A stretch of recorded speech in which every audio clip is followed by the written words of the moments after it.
आप सबको खुदाबंद यीशु मसीह के जिंदा जलाली अली शान और अब्दी नाम में एक बार फिर सलाम। आइए आज के कलाम के हिस्से में से हम देखते हैं जो खुदावन ने पाक रूह ने हमें बख्शा है। और ये जो आज का हिस्सा है वो कंटिन्यूशन है जो सीरीज हम उसके ऊपर हम बात कर रहे हैं, दुआए रुबानी के ऊपर।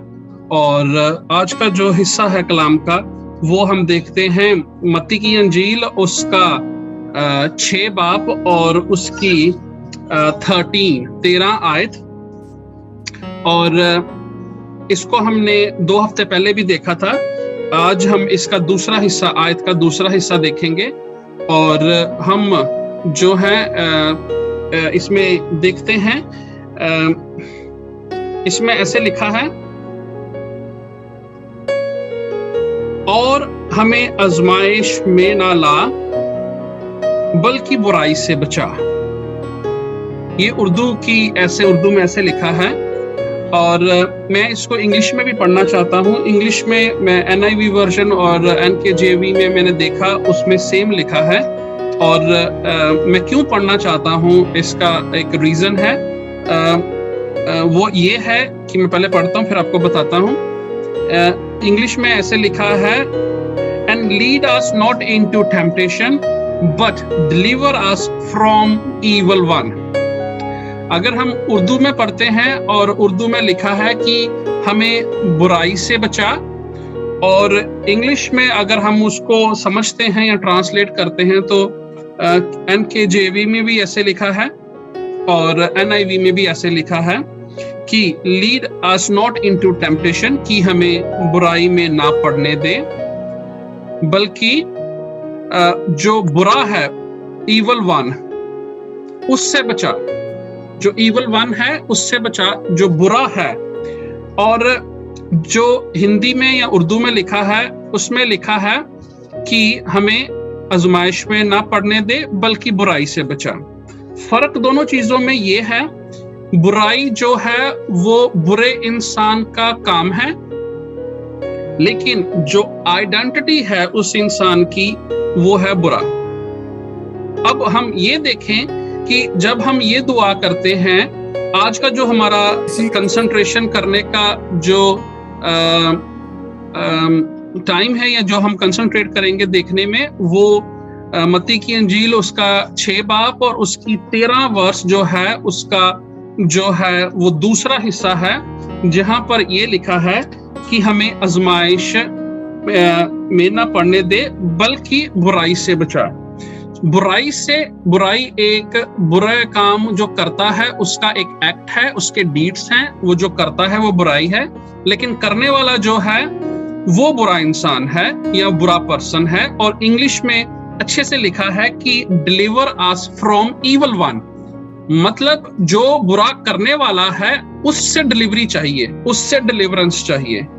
और अगर इस वर्स को हम समझने की, इसको जितना मैं इसको समझने की कोशिश कर रहा हूँ, दुआए रबानी को जितना मैं इसके बीच में स्टडी करने की कोशिश कर, जानने की कोशिश कर रहा हूँ, मैं इस चीज को बोलने से हिचकिचाऊंगा नहीं कि अगर हमें बाइबल नहीं आती कोई बात नहीं, अगर हमें मसीहत का पता नहीं है कोई बात नहीं, अगर हमें ज्यादा चीजों का पता नहीं है, बाइबल में कहाँ क्या लिखा है कैसे लिखा है कोई बात नहीं, अगर मैं और आप दुआए रुबानी को समझ लें और उसके अकॉर्डिंगली अपनी जिंदगी बताना शुरू कर दे, यही एक बेसिक चीज है जो आपको चाहिए। इससे ज्यादा, इससे ऊपर आपको और मुझे कुछ नहीं चाहिए।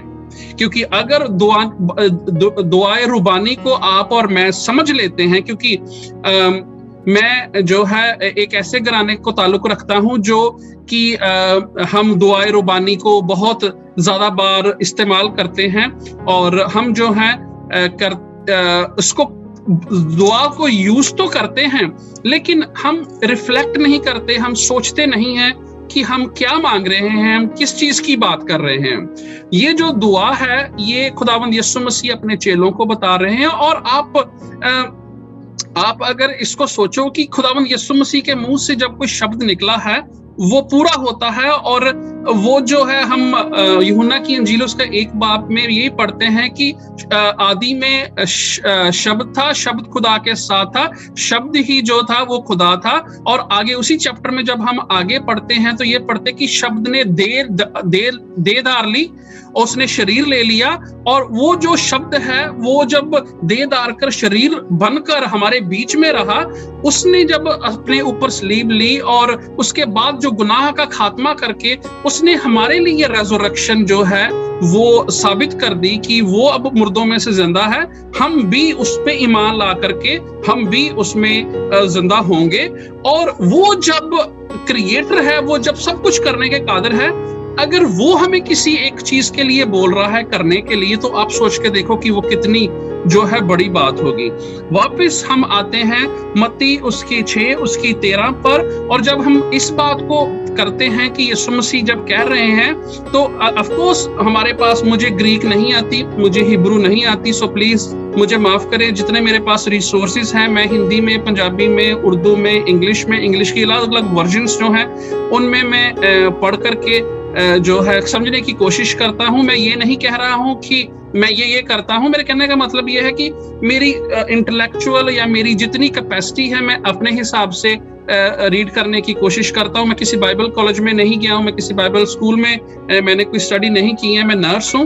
लेकिन मैं ये बताने की कोशिश कर रहा हूं कि जितनी मेरी अंडरस्टैंडिंग, जितनी जहां तक मैं पहुंच सकता हूं मैं पहुंचने की कोशिश करता हूं। और मुझे इस वर्ष की जो बेहतर अंडरस्टैंडिंग और जो मेरी समझ में आ रहा है, पाक रूह जो बताना चाह रहे हैं, मुझे इंग्लिश में ज्यादा अच्छा लगा कि जो ट्रांसलेशन की है कि हमें डिलीवरेंस चाहिए एक जो इंसान से या एक शख्स से, जिसको आप इब्लीस कह लें, जिसको आप शैतान कह लें, जिसको आप लूसीफर कह लें, जिसको आप फॉलन एंजल कह लें, हमें उससे डिलीवरेंस चाहिए।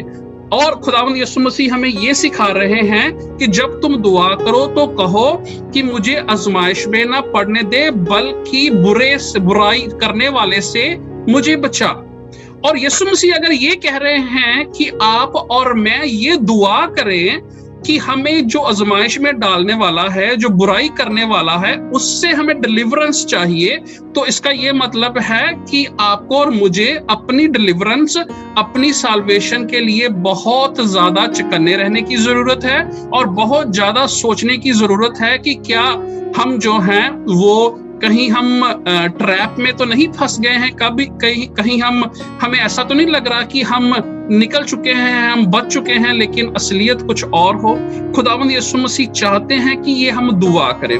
आपको मैंने पहले भी बताया है, हमने बात की है कि दुआ जो है एक शब्दों का सलाद नहीं है कि हम इधर से पकड़ लें, उधर से पकड़ लें, लंबी लंबी दुआ कर ले। दुआ का मतलब ये है कि मैं और मेरा आसमानी बाप हम आपस में बात कर रहे हैं, और उसके बाद दुआ जब आमीन करके खत्म करके हम अपनी रोजाना जिंदगी में जाते हैं, जो दुआ मैंने की है उसके ऊपर मैं सोचूं, और जो मैंने खुदावंद की हुजूरी में बातें की हैं वो मैं अपने जीवन में करनी शुरू करूं, ताकि जो मैंने दुआ में मांगा है उसका फल मेरी जिंदगी से जो है वो दिखना शुरू हो। दुआ करने से खुदावंद नहीं बदलता, दुआ करने से इंसान बदलता है।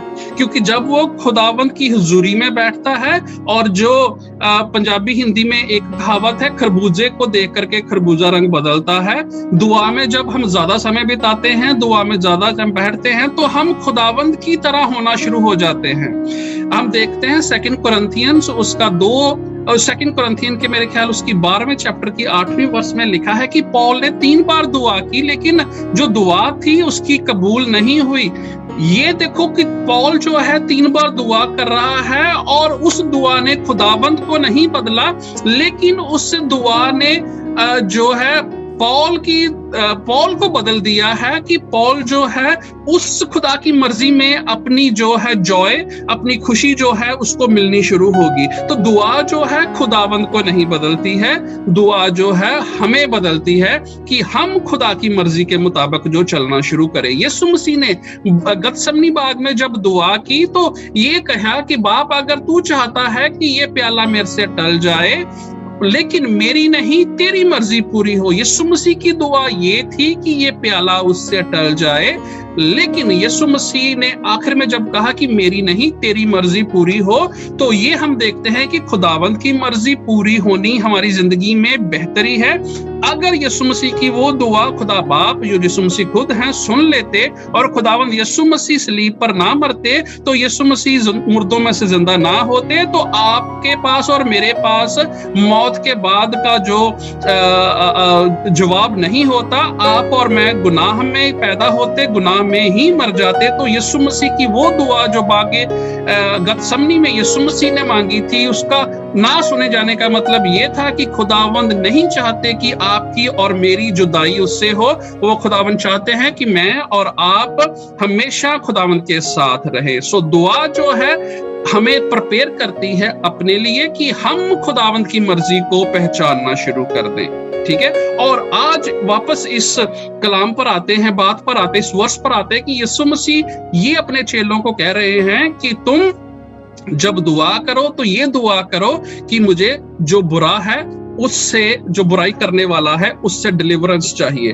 लेकिन मैं आपको बताऊं, जो बाइबल है ना तो चैप्टर्स में लिखी गई थी ना वर्सेस में लिखी गई थी। ये इसको बाद में जो है वो वर्सेस में और चैप्टर में जो है डिवाइड किया गया है। लेकिन अगर आप इसको पढ़ते हैं तो आपको पता चलता है कि ये वर्ष जो 13 पढ़ रहे हैं ये इतनी वर्ष नहीं है, ये एक 11वीं वर्ष का हिस्सा है। ठीक है, अगर आप इसको पढ़ते हैं, जो ग्रामर को जानते हैं, मैं आपके लिए पढ़ता हूं।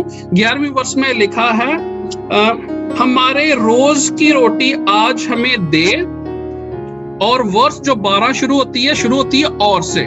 ठीक है, जो ग्रामर जानते हैं उनको पता है कि जब सेंटेंस खत्म होता है उसके बाद फुल स्टॉप आता है और उसके बाद नया सेंटेंस शुरू होता है, और से और एंड से जो है सेंटेंस नहीं शुरू होता है। सो अगर आप इसको पढ़ते हैं तो आपको पता चलेगा 11, 12, 13 एक ही सेंटेंस का हिस्सा है, एक ही बात का हिस्सा है। उसमें लिखा, हमारे रोज की रोटी आज हमें दे, और जिस तरह हमने अपने कर्जदारों को माफ किया है तू भी हमारे कर्ज हमें माफ कर, और हमें आजमाइश में ना डाल बल्कि बुराई से बचा।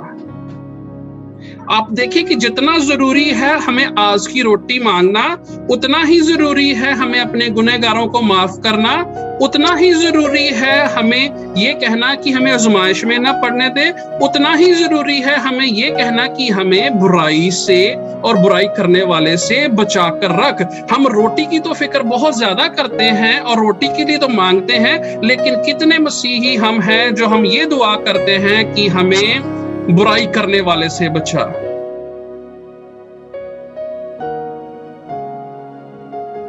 ये उसी सेंटेंस का हिस्सा है। जब ये लिखा गया है तो उसी सेंटेंस का एक ही हिस्सा है, उसको अलग अलग वर्सेस में डिवाइड कर दिया गया है। और क्यों किया, कैसे किया, उसकी बात हम आज नहीं करेंगे, लेकिन ये बहुत जरूरी है हमें समझना कि जितना जरूरी हमें रोटी मांगना है, जितना जरूरी हमें गुनाहों की माफी मांगना है, उतना ही जरूरी है हमें ये कहना कि खुदावंद हमें डिलीवर करवा। अच्छा, अब ये वर्ड को हम जब देखते हैं, जब हम किसी को लेटर लिखते हैं, आजकल तो वो जमाना चला गया, लेकिन जो नए बच्चे हैं मे भी उनको पता भी ना हो, लेकिन हम मैं अपनी बात करूं, हमारी जनरेशन में मैंने टेलीग्राम्स भी देखे हैं, और हम चिट्ठी लिखते थे और उसके ऊपर एड्रेस होता था। पोस्टमैन जो है, पार्सल हो गया या कुछ भी हो गया, वो जो एड्रेस है वहां तक वो पार्सल या वो लेटर जो है वो डिलीवर करता है। ठीक है, वो डिलीवर जब कर देता है उसका मतलब ये है कि वो पोस्टमैन ने दे दिया है आपको, वो आपका है क्योंकि आपका नाम उसके ऊपर लिखा गया। सो डिलीवर का मतलब ये है कि वो आपको दे दिया, वो जिसका है उसको वो लेटर दे दी। डिलीवरी करना मतलब अलग कर देना उस चीज से जिसके पास वो थी, अगर वो पोस्टमैन के पास थी, अगर किसी के पास। अगर डिलीवरी की बात करें, जब माँ बच्चे को डिलीवर करती है तो 9 महीने अपने पास रखती है, लेकिन उसके बाद जब डिलीवरी होती है तो वो बच्चा माँ से अलग होता है। और ये जरूरी नहीं है कि जो माँ का ब्लड ग्रुप है वो बच्चे का भी ब्लड ग्रुप होगा। जो बच्चा है जरूरी नहीं है कि वो माँ की तरह दिखे, वो बाप की तरह भी दिख सकता है, वो जो अपने बहन भाइयों की तरह भी दिख सकता है। सो जब डिलीवर करना मीन्स जो है वो जुदा करना, अलग करना, सेपरेट करना जो है, उसका एक ये भी मतलब है। और जब खुदावंद यीशु मसीह कह रहे हैं, वो कह रहे हैं कि जब तुम दुआ करो तो जब तुम ये दुआ करो, ये करो कि हमें जो बुराई करने वाला है उससे जुदा कर दे। खुदावंद हमें दुआ करे कि हम जो है खुदावंद यीशु मसीह की पावर के बिना हम शैतान से जो है वो जुदा नहीं हो सकते, क्योंकि बाय डिफॉल्ट जो है वो हम बात कर रहे थे हफ्ता 2 हफ्ते पहले कि हमारी जो माइंड की सेटिंग्स हैं वो इब्लीस ने चेंज कर दी है। तो अगर हम जो है बच्चे को झूठ बोलना नहीं सिखाते, छोटे बच्चे को, वो खुद ही सीख जाता है। वो कहां से सीख जाता है? या तो वो माँ बाप को देखता है या उसके अंदर डिफॉल्ट है झूठ बोलना। झूठ बोलना, हम कोई भी माँ बाप अपने बच्चे को झूठ बोलना नहीं सिखाता, लेकिन वो सीख जाता है। वो डिफॉल्ट है, वो पैदाइशी उसके बीच में है। और खुदावंद हमें ये कह रहे हैं कि जब तुम दुआ करो तो ये दुआ करो कि मुझे उस बुराई करने वाले से जुदा करना, उससे डिलीवर करना है। ठीक है। और ये जो बात है, जब बेबी डिलीवर होता है उसी तरीके से हमें डिलीवर होना है उससे, लेकिन हमें करने वाला जो डिलीवर है वो खुदा ही है। अगर 12वीं वर्ष को हम देखते हैं तो उसमें खुदावंद हमें ये सिखाते हैं कि जो बुराई तुमसे करते,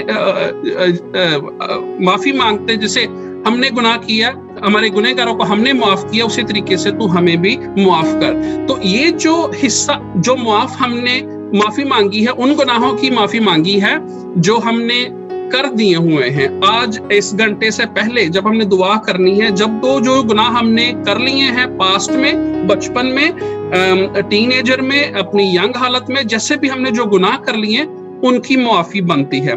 लेकिन जो गुनाह हमने पॉसिबली करने हैं फ्यूचर में, जो गुनाह हमने शैतान की इन्फ्लुएंस में, उसके प्रभाव में रह करके अपनी आने वाली जिंदगी में जो हमने गुनाह करने हैं, ये वर्स जो है, ये जो डिलीवरेंस हमें उससे चाहिए, उस बीमारी का इलाज के लिए ये बात बोली गई है। ये खुदावंद ने हमें सिखाया कि जो आने वाले समय में हमने गुनाह करने हैं, अगर हम शैतान से, उस बुराई करने वाले से अपना रिश्ता तोड़ लेते हैं, उससे डिलीवर हो जाते हैं, तो पॉसिबिलिटी ये है कि जो आने वाले गुनाह है या तो हम कम करेंगे या करेंगे ही नहीं। अगर हमारा रिश्ता बुराई करने वाले से टूटकर हमारा रिश्ता खुदावंद यीशु मसीह के साथ जुड़ सकता है, तो हमारे पास पॉसिबिलिटी है कि या तो गुनाह कम करें या ना करें, क्योंकि खुदावंद और सिन, खुदावंद और पाप एक जगह पर नहीं रह सकते। ये चॉइस हमारी है, हमारी जिंदगियों में हम क्या चाहें, खुदावंद काम करें कि या हमारी जिंदगियों में बुराई करने वाला काम करे। एक ही जो है इन्फ्लुएंस हमारी जिंदगी में हो सकता है, या तो हम खुदा के हो सकते हैं और या हम जो हैं वो शैतान के हो सकते हैं। ऐसा नहीं है कि हम जो 50 यीशु मसीह के और 50 उधर, मेरे ख्याल से मुकाशवा में लिखा है कि अगर तुम या तो तुम गर्म होते या तुम सर्द होते, गुनगुने जो है वो मुंह से निकाल दी। मुझे रेफरेंस पूरा कैसे लिखा है मुझे याद नहीं अभी, लेकिन उसका पैराफ्रेजिंग यही है कि अच्छा होता कि तुम गर्म होते या सर्द होते, क्योंकि मैंने तुझे निगल देना मुझसे, क्योंकि तुम गुनगुने हो।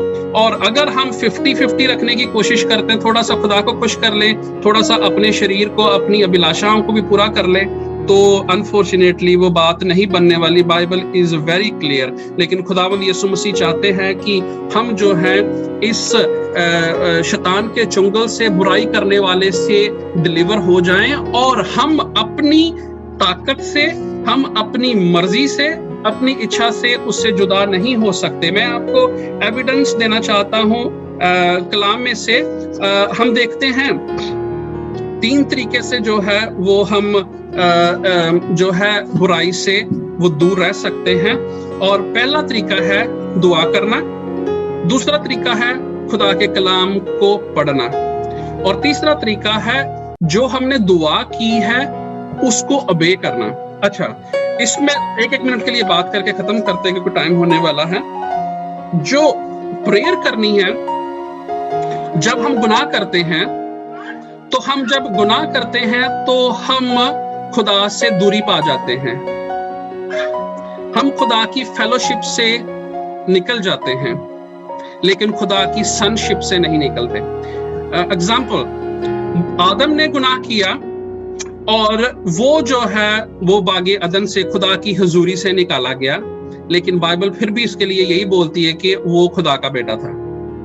और जब हम गुनाह करते हैं, खुदावंद की हुजूरी हमसे जुदा हो जाती है, खुदावंद की फेलोशिप हमसे दूर हो जाती है। नए नियम में इसको मैं ऐसे देखता हूं कि उजाड़ू बेटे की जब बात आती है तो जो छोटा वाला है वो अपना हिसाब किताब मांगता है, उसका बाप उसको दे देता है और वो अपना हिस्सा लेकर के दूर देश में चला जाता है। लेकिन जब वो गुनाह की हालत में, बुरी हालत में अपने आप में आता है, उसकी आंखें खुलती हैं, तो वो कहता मैं वापस जाता हूं। कलाम में लिखा है कि अभी वो घर नहीं पहुंचा था, उसके बाप ने दूर ही से जाकर के उसको गले लगा लिया। जब वो गुनाह में पड़ गया, जब वो बुराई में पड़ गया, तो वो अपने बाप से दूर हो गया, लेकिन बाप ने अपना नाता उसके साथ नहीं तोड़ा। उसी तरीके से आदम से खुदावन ने अपना नाता नहीं तोड़ा। अगर आदम से खुदावन ने अपना नाता तोड़ा होता तो यीशु मसीह उस टूटे हुए रिश्ते को बहाल करने के लिए नहीं आते। इससे हमें यह पता चलता है कि खुदावंद यीशु मसीह से जब हम गुनाह करते हैं तो हम जुदाई पा लेते हैं, लेकिन हमारे पास फिर भी होप है कि हम जो है वो वापस जा सकते हैं। ठीक है, और वो बहाल रिश्ता हमारा दुआ के साथ होगा। दूसरी बात जो हम इसमें ये भी बात कर ले कि अगर मैं कलाम को जानता हूं, अगर कलाम के इल्म मुझे उस बुराई से बचा लेगा, तो ऐसी बात नहीं है। मैं आपको याद दिला दूं, बात खत्म करते करते, जो समसून की हम स्टोरी पढ़ते हैं बाइबल में, जजिस में जब हम पढ़ते हैं, तो उसको बोला गया था कि तूने जो अपना सीक्रेट इस चीज का नहीं बताना कि तेरी पावर कहां पर है। फिर भी वो गलत इंसान के पास गलत समय के ऊपर पाया गया, जिसने खुदावंद की आवाज को निकार कर उस दलाइला औरत की आवाज को ज्यादा पसंद किया, तो उसकी जो पावर थी वो जाती रही। तो पावर उसके बालों में नहीं थी, पावर खुदावंद के कलाम में थी। जब तक आप और मैं खुदावंद के उस वचन को, उस कवनेंट को, उस वाचा को बांधे रखते हैं, पावर है। जैसे ही हमने खुदावंद को और खुदावंद के कलाम को और खुदावंद की बातों को अपनी जिंदगी से निकालने की कोशिश की या इग्नोर करने की कोशिश की, सारी पावर गई। सैमसन बहुत पावरफुल था, लेकिन जिस तरीके से उसने खुदावंद को डिसोबे किया, उसी तरीके से उसकी जो पावर है वो जाती रही। दाऊद जो बादशाह, जो राइटर, जो कहते हो, क्या कहते हैं उसको, तकड़ा वॉरियर, वो सब कुछ जो है वो किया उसने, ज़बूर इतने लिखे, लेकिन एक समय पर वो गलत जगह पर उसका ध्यान गया और उसका ग्रेट फॉल हो गया। आप और मैं जब हम अपनी कंफर्ट जोन में अपने शरीर की अभिलाषाओं को फीड करना शुरू करते हैं, मतलब कि हम खुदावंद की बातों पर ध्यान कम दे रहे हैं, तो आज नहीं तो कल, आधे घंटे में नहीं तो 1 घंटे में हम गिरे ही गिरे। और खुदावंद कहते हैं कि दुआ करो कि तुम उससे डिलीवर हो जाओ जो बुराई करने वाला है। कलाम में लिखा है कि शैतान जो है वो शेर के मानद मुंह खोले हुए ऐसे घूम रहा है हमारे चारों तरफ कि कब हमें वो फाड़ करके खा जाए। और आप ये देखें कि आप और मैं खुदावंद यीशु मसीह के बेटे बेटियां, उनके खून से खरीदे हुए एक दूसरी बादशाही में रह रहे हैं, शैतान की बादशाही में रह रहे हैं। और अगर हमारा जो निशाना खुदावंद से चुका, अगर हमारा जो बात है खुदावंद की तरफ से हटी, हमारी नजर खुदावंद से हटी, उधर से दुर्घटना घटी। तो आप ये सोच के देखें कि जो सैमसन जिसके ऊपर खुदावंद का प्रॉमिस था, अगर दाऊद जिसके ऊपर खुदावंद का हाथ था, अगर वो गुनाह में पड़ सकते हैं, तो आप और मैं किस खेत की मूली हैं? आपको और मुझे बचना खुद पड़ेगा। बाइबल में लिखा है कि इसके लिए दुआ करें। अगर आपने और मैंने आज तक इस चीज के लिए दुआ नहीं की है, तो हमें दुआ करने की बहुत जरूरत है। दूसरी बात, कलाम पढ़ना। और एक पास्टर हैं जॉन मिलर करके, उन्होंने बात ये बोली है, मुझे बहुत अच्छी लगती है। एक वर्ड है मेडिटेशन, एक वर्ड है मेडिकेशन, ठीक है। मेडिटेशन और मेडिकेशन बड़े सेम लगते हैं, लेकिन इनका मतलब बिल्कुल अलग है, ठीक है।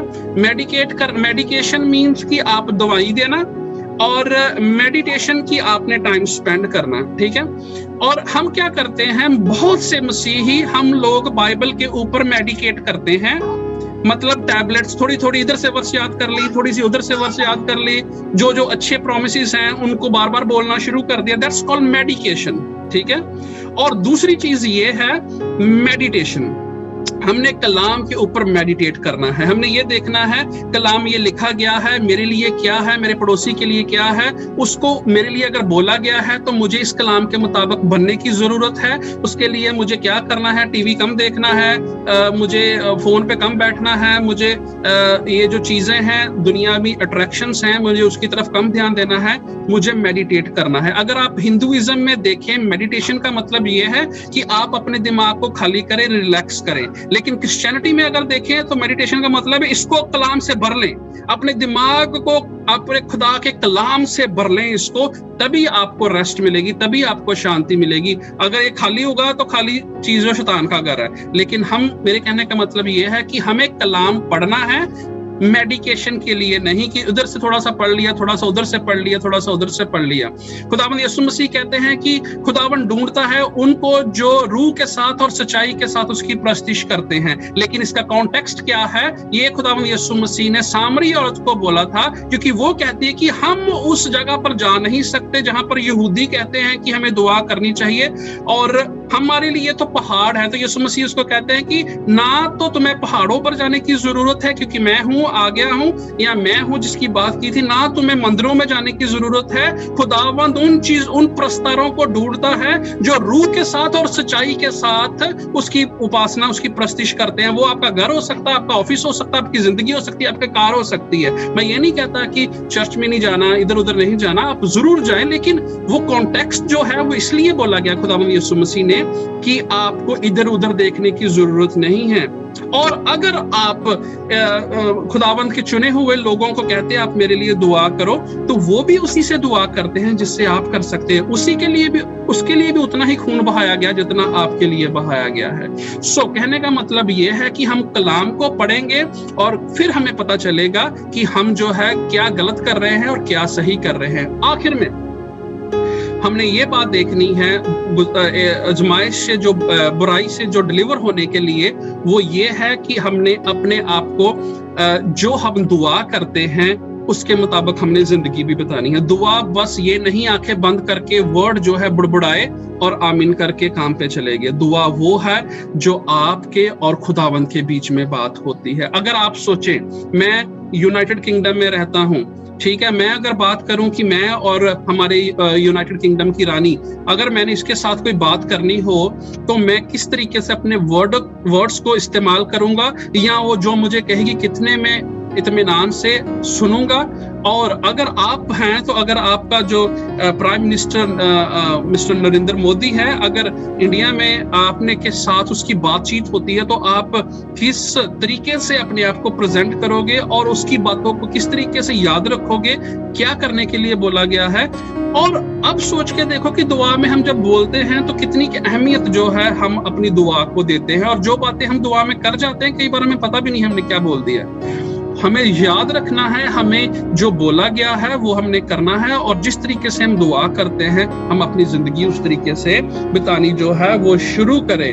और आखिर में ये बात कहूंगा कि बुराई के लिए और सिन के लिए चीजें क्रिएट ना करना शुरू करें। हम अपने लिए खुद ही, मेरे घर में टीवी है, मैं टीवी के अगेंस्ट नहीं हूं, टीवी देखें, एंजॉय करें, लेकिन दुआ का समय, खुदा के साथ स्पेंड करने वाला समय, फैमिली के साथ स्पेंड करने वाला समय, वो टीवी के सामने बैठ के ना वेस्ट करें। फोन मेरे पास भी है, उसके अगेंस्ट नहीं हूं, लेकिन जो समय आपने अपने अपनों के साथ बिताना है, जो समय आपने खुदावंद के साथ बिताना है, उस समय को जो है वो वेस्ट ना करें। ये चीजें जो हम खरीद लेते हैं, ये चीजें जो हम खुद ब खुद कर लेते हैं, फिर हम उसी में फंस जाते हैं। और मुझे रुचिका हमेशा कहती होती है, मैं टीवी देखता हूं तो मैं सो जाता हूं, तो मैं अगर मेरे हाथ में बाइबल है तो मुझे कहती होती है कि रात को अगर 2 बजे भी आपको बाइबल पकड़ा दो, आपकी आंखें खुल जाती हैं। आपको 10 बजे टीवी देखने के लिए कहो तो आप 10:15 बजे सो गए होते हैं। क्योंकि मुझे वो लगता नहीं है, वो अट्रैक्शन नहीं होती मुझे टीवी की तरफ अब। सो मेरे कहने का ये मतलब नहीं है कि आप भी ऐसे करें, लेकिन टीवी का समय आपने अगर टीवी को देना है तो खुदावंद का समय चोरी करके टीवी को ना दें, खुदावंद का समय चोरी करके आप फोन को ना दें, खुदावंद का समय चोरी करके आप स्टडी को ना दें, खुदावंद का समय चोरी करके आप अपनी जॉब को ना दें। जो खुदावंद का समय खुदावंद को दे और खुदा आपको बरकत देगा। आपको जरूरत है, मुझे जरूरत है कि हम खुदावंद की हुजूरी में अपने आप को लेकर आएं और कहें कि खुदावंद मुझे जरूरत है कि आप मुझे उससे डिलीवर करवाएं। खुदा आपको बरकत देगा। God bless you all.